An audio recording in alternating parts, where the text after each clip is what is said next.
Etika dito sa Veritas 846, ang radyo ng simbahan.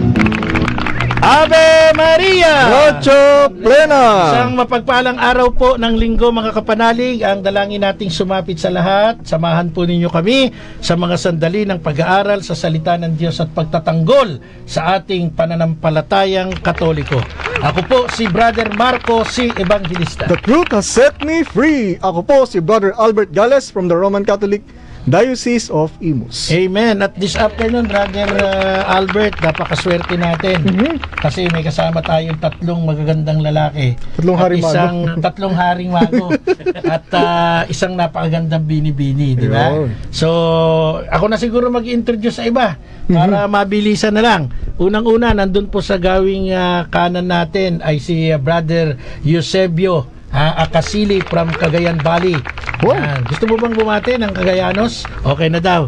Actually, Engineer Marlon, kaya nandito tong mga to, ang laki pala ng paghanga sa akin itong mga to. Gusto makita agad ng lalaki ko. Ito, babati natin to. Bigyan natin ng mic. Ito ay matanda na dito. Dito na nagkaroon ng uban to eh. Balik tayo sa mga kapanalig natin. Yan, purihin ng Panginoon at tayo ay inimbitahan ulit ni Brother Marco sa kanyang programa dito. So, happy Sunday everyone. Anong inimbitahan? Ikaw itong di nagpupunta dito. Ito, regular partner din natin. Bati tayo dyan, Brother Joe. Isang mapagpalang hapon po sa inyong lahat. Jose Protasio Corella po, nakakambal ni Rizal. Yan. Nagatagig po. Diocese of Diocese of Pasig. Yan. At syempre, yung magandang bini-bini doon. Kapatid ni Brother Albert Gales, si Sheila May. Ayan, Gales. Tama ba yung pronoun? Sheila Marie. Sheila Marie. Ayan. Name after kay Mama Mary talaga tong kapatid ni Brother Albert eh. Oy, bago tayo magpatuloy, naku, tuwan-tuwa ako. Alam niyo kung bakit? Why? Syempre, dapat i-congratulate natin tayong lahat, mga kapanalig.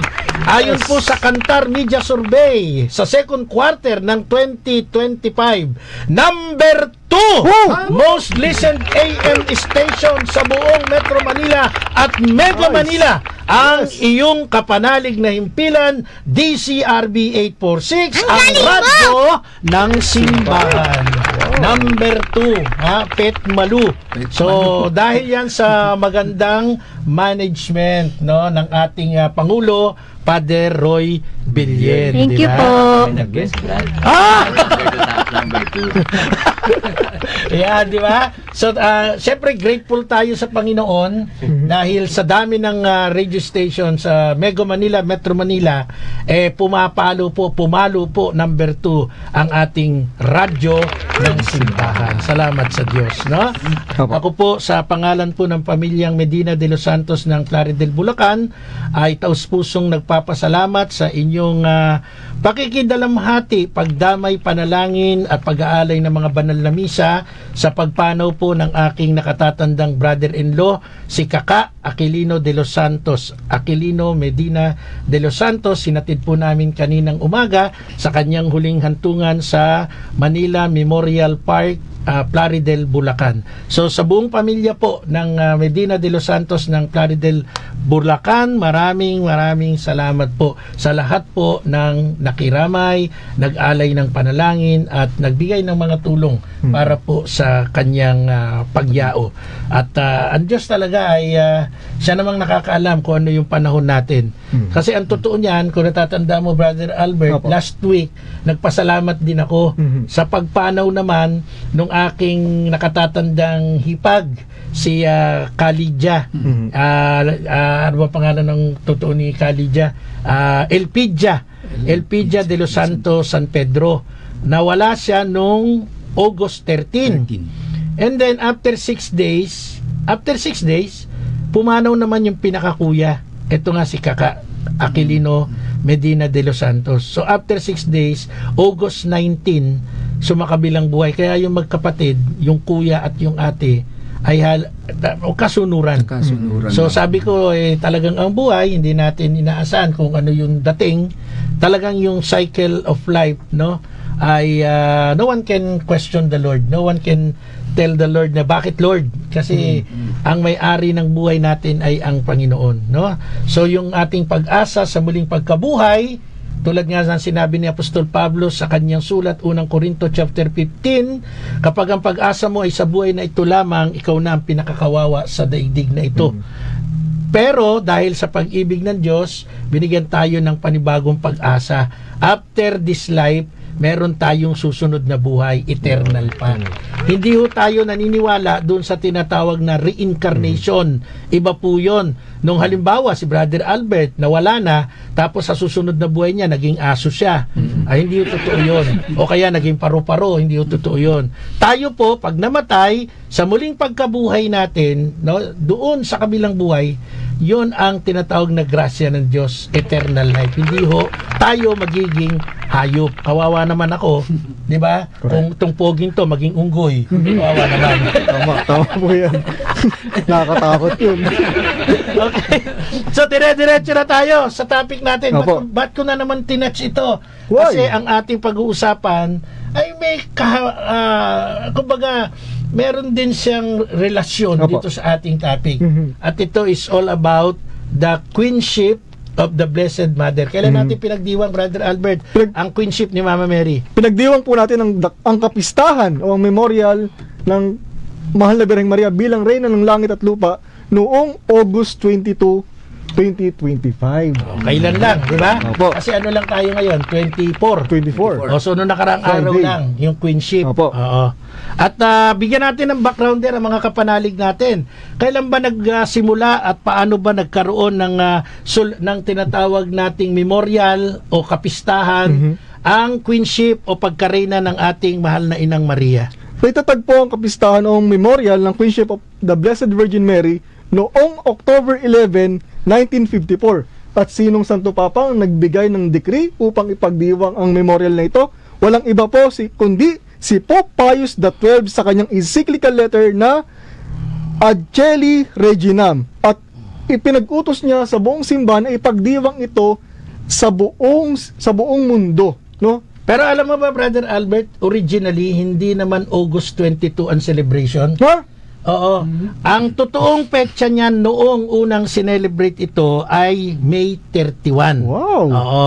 May 31 at ito ay kinukonsider na last day ng Marian Month. Kasi ang Mayo ay buwan ng Mahal na Ina. Opo. Kaya tawag natin dyan Marian Month.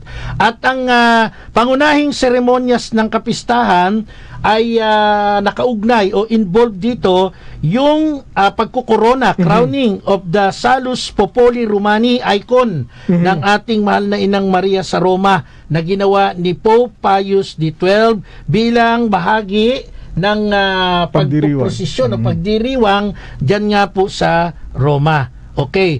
Sinong Pope ang nagpalit ng petsa ng nasabing kapistahan, Brother Albert, from May 31, ginawang August 22? Walang iba po kundi si Pope Paul VI noong 1969. Yon. Si Pope Paul VI po, mga kapanalig, sa kabatiran nyo rin, ang unang Santo Papa na dumalaw sa ating bansa. No, under the time noon ni, I think, Cardinal, bago si Cardinal Sin yata eh. Opo. Di ba? Sino yung bago si Cardinal Sin? Kabisado mo? Hindi po eh. Kasi nabutan natin Cardinal Sin na. Cardinal Tagle. Pero ang ang Pangulo noon ay si Pangulong Ferdinand Edralin Marcos Sr. Tatatandaan ko yan, di ba? So, ito pong si Pope Paul VI ang nag-urong ng kapistahan ng Queenship of the Blessed Mother from May 31, minub niya ng August 22, kung saan ginawa ito bilang bahagi ng Octave of the Assumption of the Blessed Mother. Kasi ang Assumption ay ginagawa naman tuwing ika-15 ng buwan ng Agosto. At simula noong August 22, kung saan ito ay dating kapistahan ng Immaculate Heart of Mary, it was a logical step to ask the people of God to consider the date as a time of consecration to her Immaculate Heart.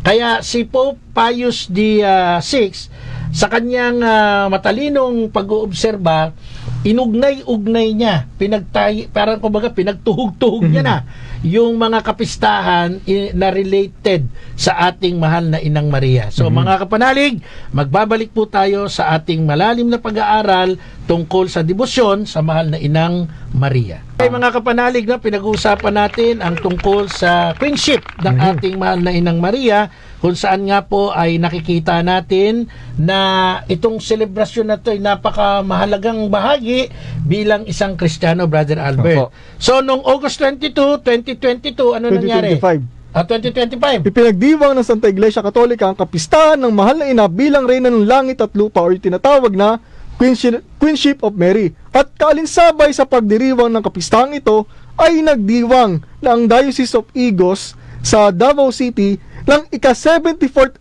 patronal fiesta para sa karangalan ng at paggunita ng pagkareyna ng mahal na Birheng Maria, at nagkaroon ng episcopal coronation sa sacred images ng mahal na Birheng Maria bilang tagapamagitan ng mga biyaya. August 22, 2025. Opo. So, nagkaroon ng tinatawag na Episcopal Coronation doon sa kapistahan nila, 74th, Opo. sa kanilang patron saint. Mhm. At ang patron saint nila ay ang Mary Mediatrix of Grace, o sa Tagalog, Mahal na Birheng Maria, tagapamagitan ng mga biyaya.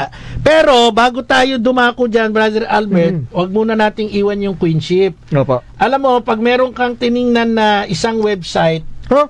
website ng kampo ni Satanas, ang kanilang atake, kalukuhang malaki na si Maria, ina ni Jesus, ay ituring natin bilang isang reyna. Bakit? Kasi daw sa Bible, ang tinutukoy na reyna dyan ay walang iba kundi ang tumutugon sa pangalang Astarte. Yan ang goddess ng fertility na sinasamba ng mga Israelita. At ang patunay niyan, ito ay makikita sa Jeremiah. May Bible ka, buksan mo. Jeremiah chapter 7 verse 18. Dalawa yan. Jeremiah chapter 7 verse 18 at Jeremiah chapter 44 verse 17 to 25. O kung bubuksan mo yan, Brother Albert, sa Bible verse, makikita natin yung pinupunto nila dyan. Kung sino daw sa Bible yung tinatawag na Queen of Heaven. O basahin mo, nakuha mo na ba? Jeremiah chapter 7 verse 18. Anong Ito po. sabi sa Bible? Ang mga anak ay namumulot ng kahoy, at ang mga ama ay nakapagniningas ng apoy, at ang mga babae ay nagmamasa ng masa upang igawa ng mga tinapay ang reyna ng langit, at upang magbuhos ng mga handog na inuman sa ibang mga Diyos, upang kanilang mungkahiin ako sa galit. Ayan. So, babasahin ko sa English. Hanapin mo yung Jeremiah chapter 44, verse 17 to 25. Sabi ng Jeremiah 7:18, "The children gather wood, the fathers kindle fire, and the women knead dough to make cakes for the Queen of Heaven."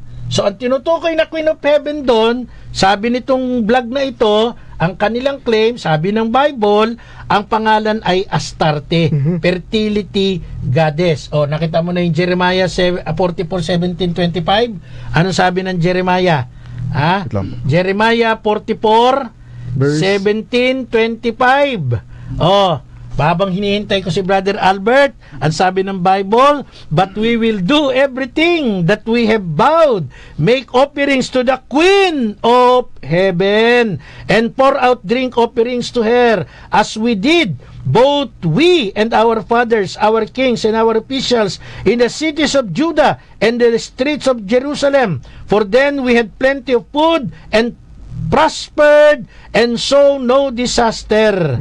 But since we left off making offerings to the Queen of Heaven and pouring out drink offerings to her, we have lack." Ito po sa Tagalog. Tagalogin naman natin. Sa halip, gagawin namin ang lahat ng aming ipinangako sa aming sarili. Magsusunog kami ng handog sa reyna ng kalangitan. Mag-aalay kami ng handog ng alak para sa kanya, gaya ng ginagawa ng aming mga ninuno, mga hari at mga pinuno, at gaya ng ginawa namin sa mga lungsod ng Huda at sa mga lansangan ng Jerusalem. Noon ay sagana kami sa pagkain, Payapa kami at walang anumang kapahamakang dumating sa amin. Ngunit simula nang ihinto namin ang pagsusunog ng handog sa reyna ng kalangitan at ang pag-aalay ng handog ng alak sa kanya, dumanas kami ng matinding paghihirap. Marami sa amin ang nasawi sa digmaan at sa gutom, at sumagot ang mga babae. Pinausukan namin ng insenso ang reyna ng kalangitan at kami naghandog ng alak sa kanya. Alam ng aming mga asawa na gumagawa kami ng mga tinapay na inukitan ng larawan niya. Nag-alay din kami ng alak na handog sa kanya. Okay, tama na, Brother Albert. O, mga kapanalig, napakinggan nyo po yon. Maliwanag po, tinukoy ng Jeremiah 7:18, Jeremiah 44:17, 10:25, na mayroong reyna ng langit. At ang reyna ng langit na tinutukoy sa Bible, ang pangalan po ay si Astarte, na asawa naman ng Diyos-Diyosan na si Baal, o kilala rin sa pangalang Molek. Kaya pagka tayo tumukoy kay Mama Mary, Queen of Heaven, eto si Brother Jose Protasio Carrera Corilla, lagi nagdadasal ng Holy Rosary to eh. Wow. Ang dami dun sa litany, di ba? Yung mga queen, queen, kasama na dyan ang mahal na ina, Queen of Heaven, sa kanyang titulo. Eh, hindi naman pala si Maria yan eh. Yan pala ay si, Astarte. Eh, di bali kayong mga Katoliko. Naku, yung mga Katolikong hindi nagsuri, yung mga Katolikong TANGA, yung mga Katolikong 8080, sabi sa Facebook. Ha? Alam niyo yung 8080? Hindi mo alam yon? Hindi ko po alam. 8B yun. Oh, ayun. Tapos 0 uli, tapos B uli, tapos 0, 8080 ka, Brad. 80-80 ako dun, ha? Di ba? Ay, naku. Angat eh. Angat. Ito pa rin na nangyari.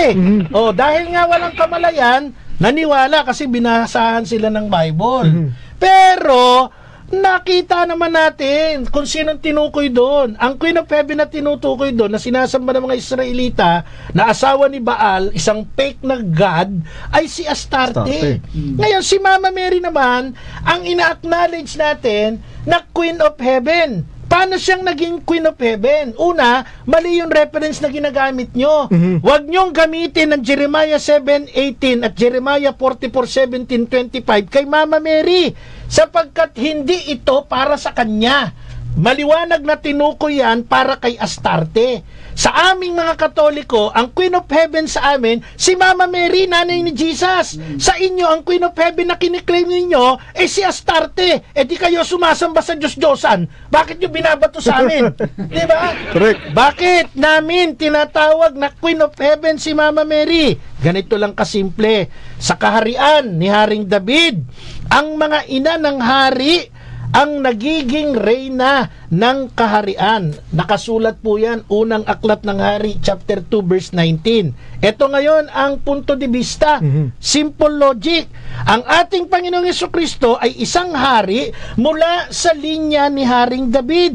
Ito'y nakalagay sa Lucas chapter 1, verse 32 to 33. At sa Davidic Kingdom, kung si Kristo ang hari mula sa linya ni David, at sa kaugalian ng mga kingdom ni Haring David, ang ina ang ituturing na reyna. Kaya matik, dahil si Maria ay ina ni Jesus, si Jesus ay hari, logic, ano yung nanay niya? Ayun. Di reyna. Ngayon, kung ibabato nyo sa amin yung Jeremiah 7:18, o sa inyo na si Astarte, ha? Sa inyo na yung Diyos-Diyosan Sambahin ninyo. nyo. Sa inyo na yung reyna ng heaven ninyo. Kami, iba yung reyna ng Yes. heaven namin.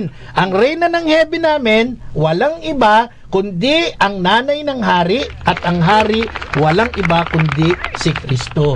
Magkaiba tayo. Kayo ay nasa south, kami ay nasa north. Huwag niyong ipilit kaming mga nasa north na nandyan sa south. Ganun lang po ang logic dyan, mga kapanalig. Kung kayo ay 80-80, huwag niyo kaming idamay. Ha? Kanya-kanya lang yan. Okay? So, yun lang, Brother Albert, para mas maintindihan. Ngayon, Brother Marlon, may gusto ka bang i-share doon sa pagiging reyna ng ating mahal na Inang Maria? Actually, idudugtong ko na lang doon yung dulo, Brother Marco. O yung north and south mo. Kung kami nasa Kaliwanagan, kayo nandun sa Kadiliman. Quezon City? Quezon City ba yun? Ay, alam ko, dinuman yun eh. Ah, dinuman ba yun? O, di ba? Mas naliwanagan. Ayan. Tayo ay nasa liwanag, Oo. huwag nyo kaming hatakin Sa sa dilim. dilim. Ganun lang kasimple. O, Brother Albert, yung binanggit mo uli kanina, balikan na natin. Yung nangyari dyan sa Digos. Opo. Alam ko, Digos yun, ano? Opo, Digos. Nagkaroon doon ng okasyon kung saan nga ay ang kanilang patron saint na Mary Mediatrix of Grace ay kinurunahan ng kanilang obispo doon. Ang tawag doon ay Episcopal Episcopal Coronation. Okay. Ngayon ang tanong, pagka ba mayroong Episcopal Coronation, Brother Albert, kailangan bang humingi ng permiso o ng pahintulot sa Roma itong ganitong klase ng coronation, ng pagkukorona? At sino ang nagbibigay pahintulot para maisagawa itong Episcopal Coronation? Kasi para mas klaro yan Opo. sa mga kapanalig nating nakikinig. Pakisagot, Brother Albert. Unang-una, hindi na po kailangan. Ibig sabihin, hindi kailangan humingi permiso Yes. sa Roma. Hindi mo na kailangan mamasahe papuntang Roma. Ayun. At saka tawagan ng Santo Papa. Oo. So, bakit?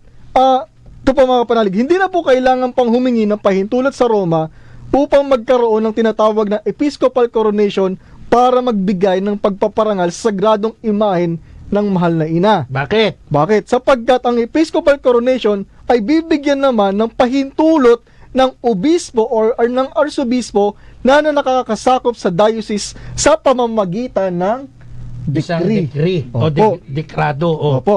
Samantalang, kasi meron po kasi tayong tinatawag na dalawang uri ng coronation The first is Episcopal Coronation. Ang pangalawa po ay yung tinatawag na Pontifical Coronation.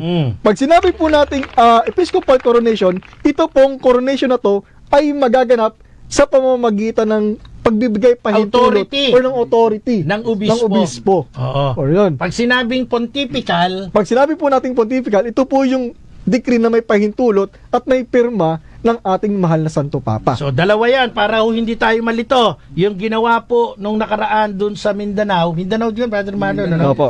Ay tinatawag pong episcopal. Ibig sabihin, under the authority ng obispo. Opo. Pag sinabing pontifical, yun po under the authority ng Santo Santo Papa. Papa. Kasi maraming iba nalilito dyan. Unang tanong nila dyan, bakit nagkaroon pa ng ganong Opo. coronation? Meron ng issue tungkol dun sa patron Mary Mediatrix of Grace. Magbibigay ka ng halftime para ako inaantok. Napakalagbing ng boses mo. Parang bedroom voice ni Brother Albert. Nakakantong ganitong Oo, salamat sa Diyos at tayo po mga kapanalig, ang ating programa ng Apologetica ay umabot na sa 18 taon. Wow, dalaga na. Awa ng Diyos.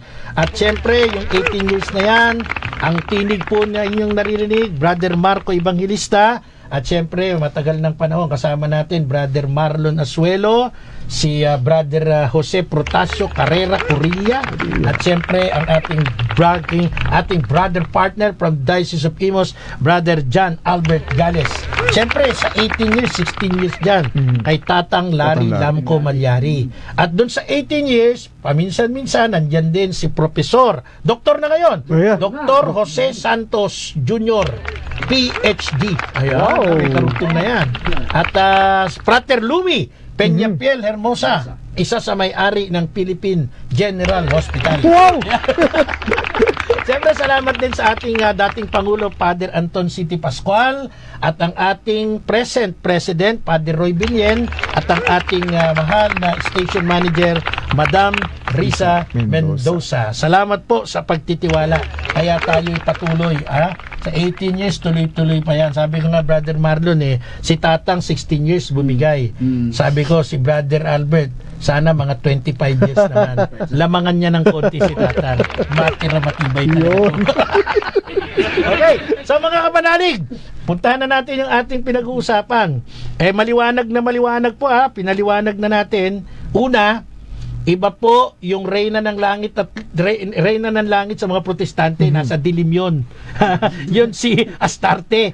Yung reyna ng langit natin nasa liwanag. Yun si Mama Mary, nanay ni Jesus. Pangalawang nilinaw natin, yung tungkol sa coronation. Iba po yung tinatawag na pontifical coronation sa ilalim ng obispo ang kanilang authority, at yung episcopal coronation sa obispo, pontifical sa Santo Papa. Canonical. Ngayon, Brother Marlon Asuelo, ano po ba ang sinisimbolo ng coronation? Bakit kinakailangan gawin pa ito ng ating Santa Iglesia Katolika? Yun nga yung katanungan natin bakit nagkakaroon ng tinatawag na coronation sa imahe ng mahal na birhen o ng patrona?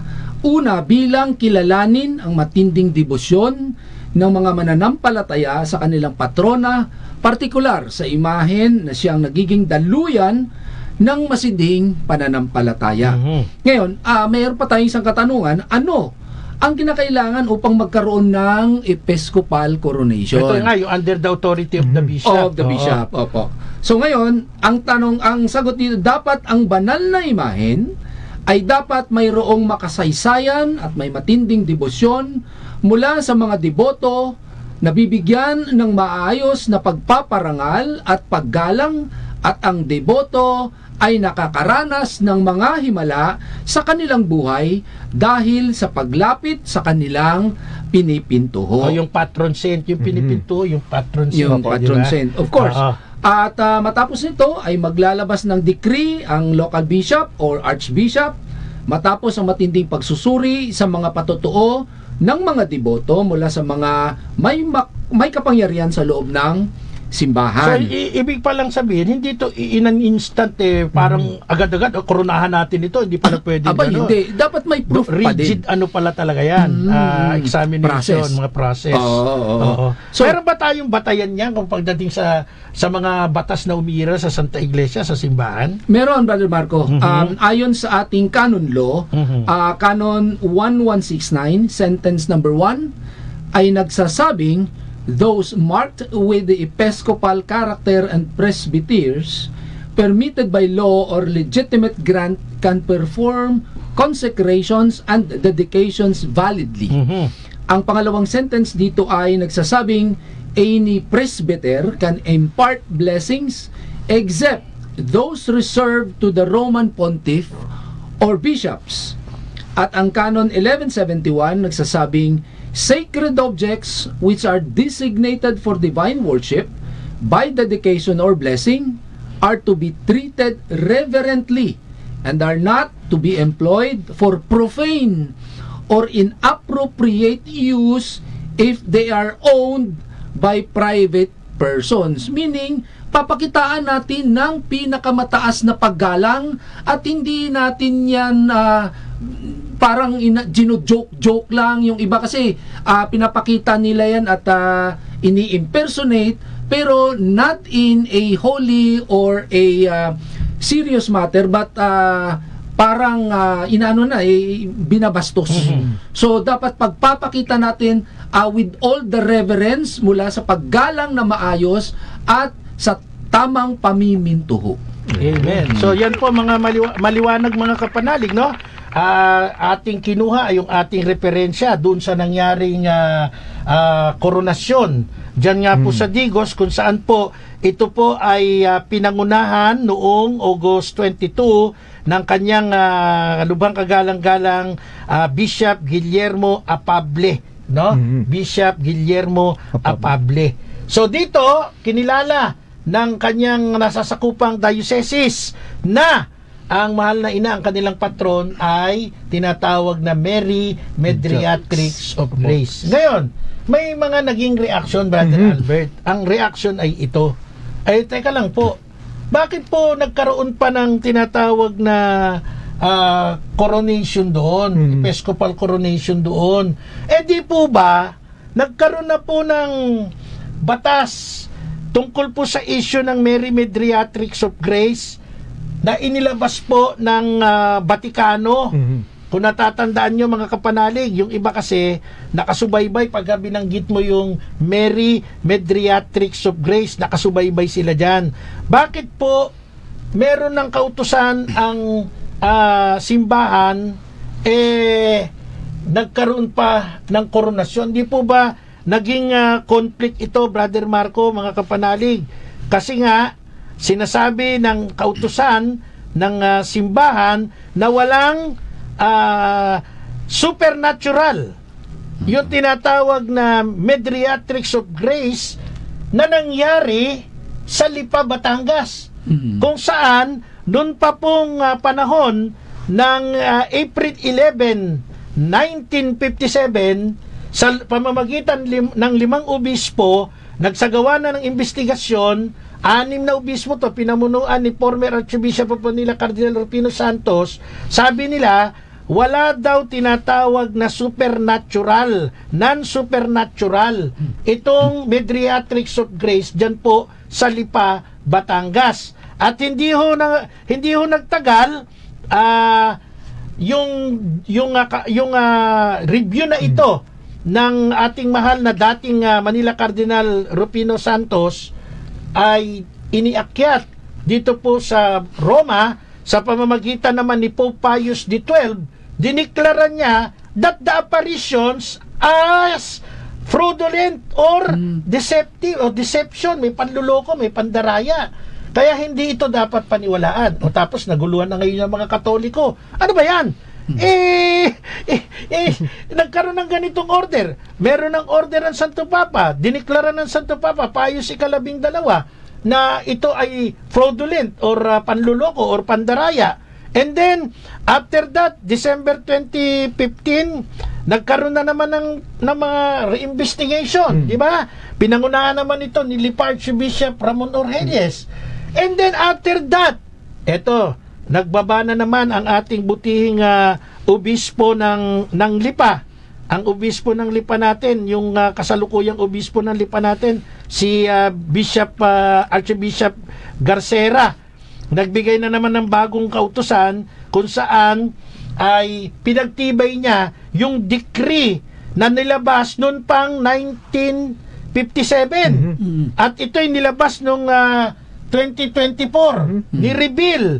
At ang revelation sa pamamagitan nga ni Archbishop Gilbert Garcera at sa ilalim ng Vatican's Dicastery for the Doctrine of Faith, nilabas nila yung May 1951 decree, inulit lang nila, pinagtibay nila na itong apparition sa Lipa ay fraudulent, hindi totoo, non-supernatural. Tapos ngayon, nito lang nakaraan, si Archbishop Pable nagkaroon ng pagpuputong ng corona sa Medriatrix of Grace. So maraming Katoliko nalito. Malilito lang po kayo kung di nyo naintindihan yung pinag-uusapan. Yes. Bakit? Brother Albert, bakit ano ang nakalilito doon? Saan sila nalito doon? Una, yung subject matter magkaiba. Correct. Ang pinag-uusapan po doon sa decree na inilabas po ng Vatican sa Vatican's Dicastery for the Doctrine of the Faith na binasa po ni Archbishop Gilbert Garcera, kung saan pinagtibay yung deklarasyon naman na ni-review ni dating Archbishop Manila Cardinal Rufino Santos April 11, 1957. Yun po ay tungkol sa apparition. Ano ba yung apparition? Yung pagpapakita. Yung nangyaring pagpapakita daw ng Mary Medriatrix sa Lipa, Batangas, sinang-ayunan ni Pope Pius XII na ito ay fraudulent. Ito po ay deception, panluloko. Yun ang sabi Hindi ko sinasabi to. Sinasabi yan ng mga kautusan ng simbahan. Yun nangyari naman doon sa Digos ngayon is a coronation para mapalawak ang debosyon sa Medriatrix of Grace. Kasi doon sa batas na nilabas o sa decree na nilabas ng Dicastery for the Doctrine of the Faith, hindi po pinipigil ang paglaganap, pagpapalalim ng debosyon sa Mary Medriatrix of Grace. Yun. Ang pinagbabawal na huwag paniwalaan yung claim ng apparition. Kaya nga, malilito lang kayo kapag hindi ninyo alam yung subject matter. Ang nangyari din sa iba, sa halip na makatulong makaintindi yung iba, pinagulo Pinagulo Yun. pa lalo. ng gulo. Oo. At ang trabaho ng panggugulo, trabaho ng demonyo yan. Yun. Oo. So, trabahuin naman natin, mga mukhang anghel. Ayusin naman natin, Brother Albert. Ha? Yung apparition ang bawal. Opo. Hindi ka pwedeng maniwalang may apparition sa Lipa, Batangas. Pero yung debosyon, Pwede. paniwalaan mo. Tuloy mo yan. Total, ikaw ay isang legionaryo. Sige, tuloy mo. Okay. Paliwanag. Mga kapanalig, pagka sinabi po kasi nating mediatrix of all graces na nangangahulugan, si Maria bilang tagapamagitan ng mga biyaya. Ngayon, ito yung titulo na talagang kinokontra at kinokondena ng mga kapatid nating anti-katoliko. Meron na naman kumundi na. Meron Tapos Hindi kumundi na na. wala Sino na naman niya? Ito yung tawag ito Ano? yung paborito nating website. May website sa talas. Yung website ni Satanas eh. Ano sabi dyan? Sabi niya, meron lamang, ito yung sinasabi dito, si Jesus lamang ang ating tagapagtanggol at tagapamagitan sa langit sa harap ng Diyos. Aha. Kung pagkukulan ng pagsamba, paghanga, at pagpupuri, sasabihin din ni Maria sa mga tao gaya ng sinabi ito, sasabihin ito ng mga anghel, ang Diyos ang sambahin mo.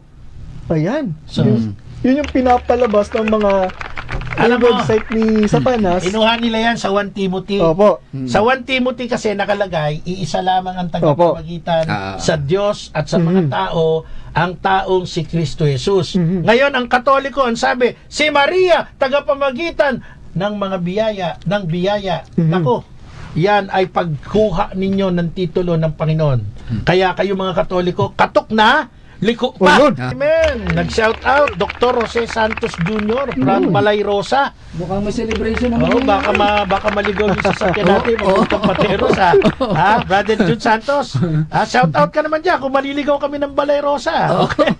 Shout out, Brother Badis, nakikinig.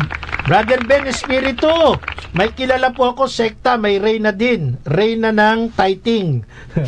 Tarlac City. Brother Marlon Gandes, shout out po sa iyo. Maraming mga ang idol natin, si Reverend Father Raymond Tapia, Father Amo Monching. Ito yung post chaplain ng Bureau of Fire Protection, General Headquarters, dyan po sa Quezon City. Napakabait na pari nito, Father Raymond Tapia. You cannot say Jesus is King unless you recognize Mary as Queen. Yan ang sabi ni Father Amen. Raymond.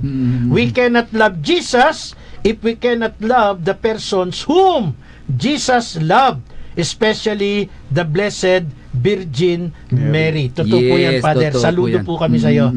Sister Leonora Papa Obejero, nandyan po sa bandang Diocese of Novaliches naman. Shout out po sa inyo. Sino ba nagpapa-shout out dito? Okay. Si Brother Arnel Punto, nandyan, nakikinig din sa atin. Shout out muna kay Brother Danny Bellena Mendoza. Ayan. Sabi ni Brother Levi Lahera, si Maria ay tagapamagitan. Ayan. Ito magaling din to si Brother Levi, di ba? Opo. Hindi lang natuloy ng pagiging pare. Ayun. Sayang. Shout out, Brother Sa Oligario. Mabuhay ka. Okay. So, babalikan natin yung titulo. Opo, balikan po natin. At paano ba nagkaroon ng title na Mary Mediatrix of All Grace sa Mahal na Birheng Maria? Ito ba ay nakaugat sa banal na kasulatan? Opo, hindi po ito imbentong aral ng simbahan na kung saan kung bakit natin tinatawag na Mediatrix of All Grace ang ating Mahal na Birheng Maria.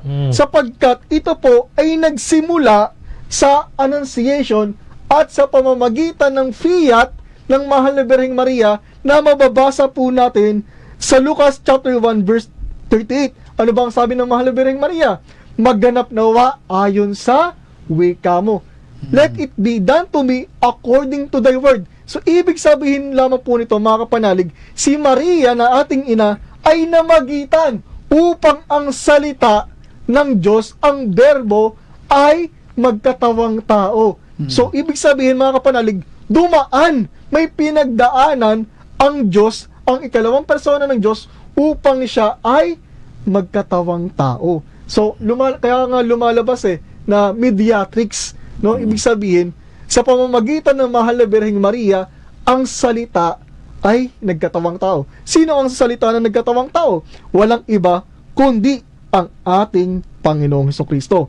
At tandaan po natin mga kapanalig na hindi naman po dinideny ng simbahang Katolika na si Jesus ay tagapamagitan natin sa Diyos. Opo, tama po yun. Subalit, hindi natin pwedeng i-deny na si Maria ay hindi natin maaaring maging tagapamagitan sa kanyang anak na ating Panginoong Hesukristo. Bakit po? Sapagkat kung ating pong babasahin ang banal na kasulatan sa sa wedding feast at Cana sa 1 chapter 2 verse 1 to 5, nung ikatlong araw may kasalan sa Cana Galilea at naroon ang ina ni Jesus. Si Jesus at ang kanyang mga alagad ay inanyayahan din sa kasalan.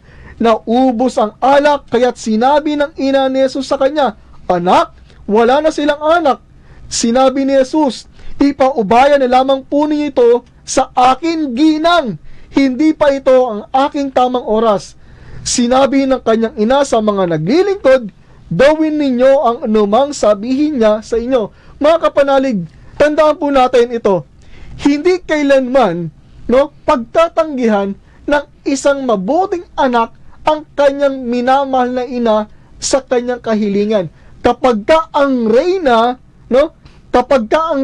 ay humiling sa kanyang anak, ay hindi ito i-deny, at ito tatanggihan. At kung pupuntahan po natin ang John chapter 2 verse 7 hanggang 9, sinabi ni Jesus sa mga tumutulong doon, "Punuin ninyo ang tubig ng tubig ang mga banga," at pinunungan nila ang mga banga na halos umaapaw.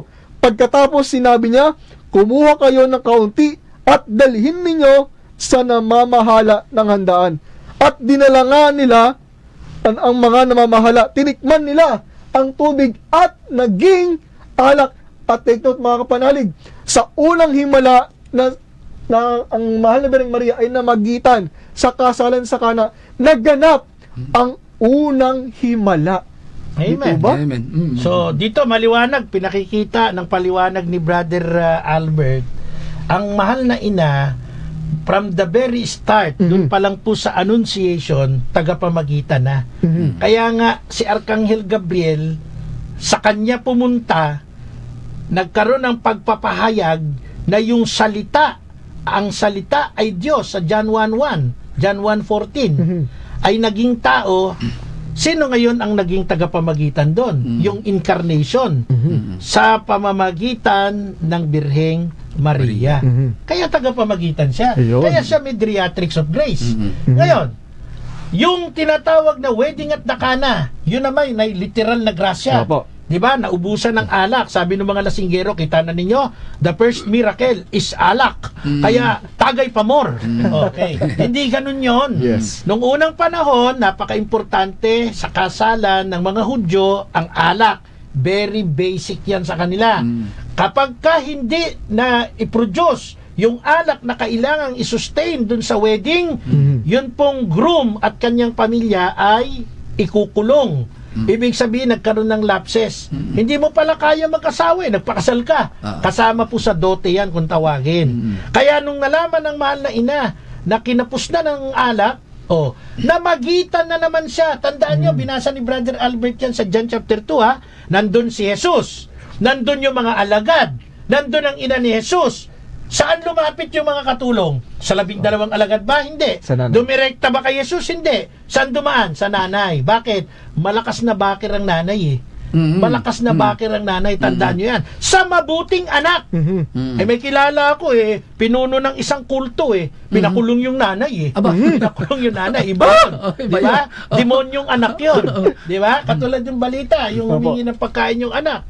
Walang pagkain, sinapak yung nanay. Sabi ni Brother Marlon, pinatay pa yata.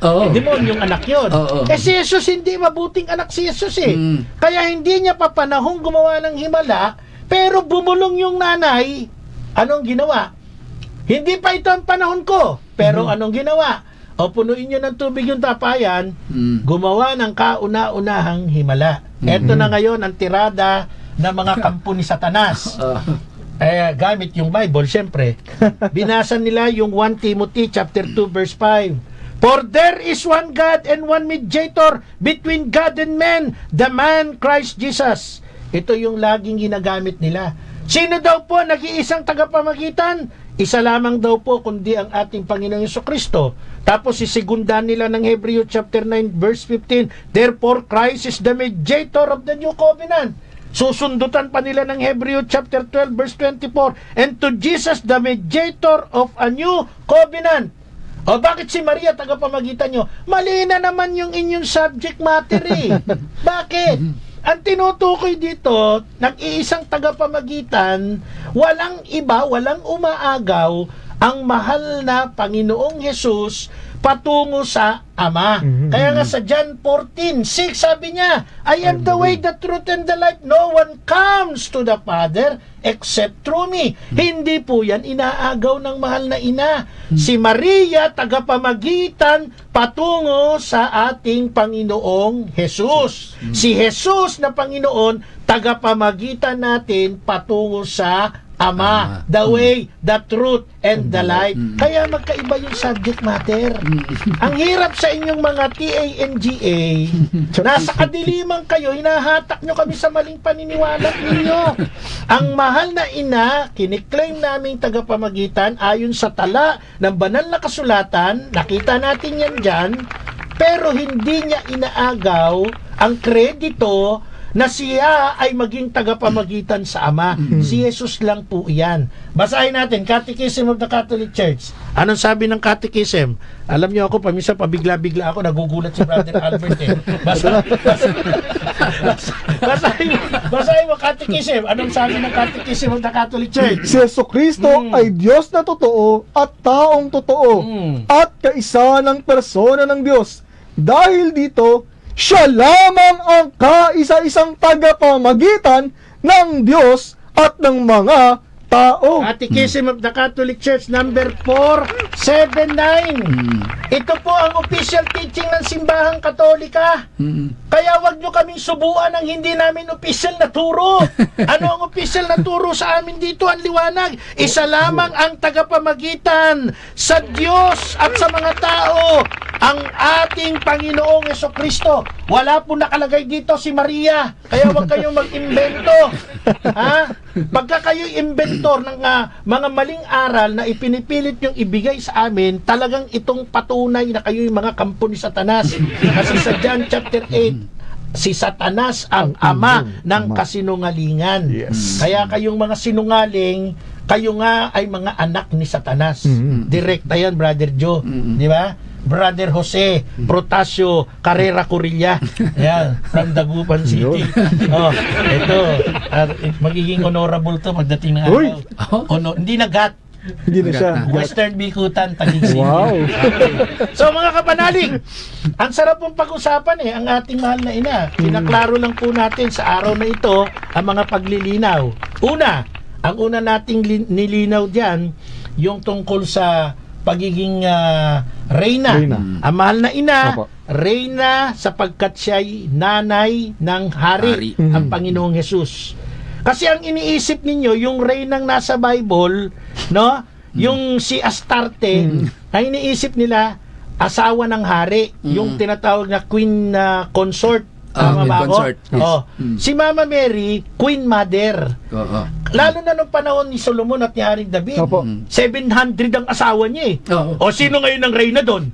So ang ginawa nila, walang asawang reyna. Ang nanay ng hari ang reyna. Kaya may Queen Mother.